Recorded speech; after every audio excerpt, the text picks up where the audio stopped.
It seems that your journey has ended. Very sorry about that. It was always going to end this way, of course. If it weren't by me, it would have just been by some other, terrible thing. Just, you could not imagine how terrible it would be.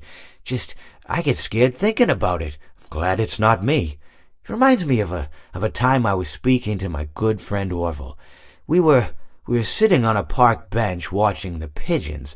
I was on the left, he was on the... Oh, wait, was I on the right or left? Anyways, it doesn't matter. We were sitting on there watching the pigeons. And I said to Orville, "Friend, those birds are frozen."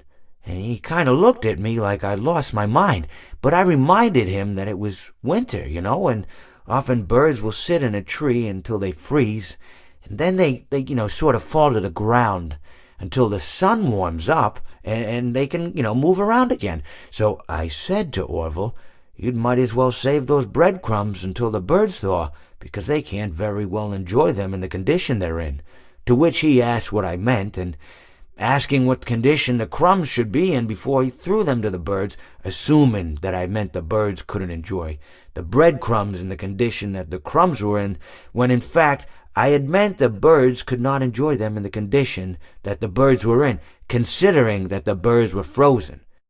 So he took a moment and then threw his last handful onto the ground. I said to him, "Orville, why did you throw the breadcrumbs to the birds when I just told you they're frozen?" To which he responded, "The breadcrumbs are not frozen." Again, misunderstanding my words. I didn't mean to say that the breadcrumbs were frozen when I said I told you they're frozen. I'd been referring to the birds. In hindsight, what I should have said was, and this would make perfect sense, "Why did you throw the breadcrumbs to the birds when the birds are frozen?" He misunderstood upon my correction, stating that he didn't know what else to do with the breadcrumbs, and that perhaps, when the birds thawed, they'd still be able to eat the crumbs. So I said to Orville, and this is what I said to him, I said, "Orville, the birds may be dead,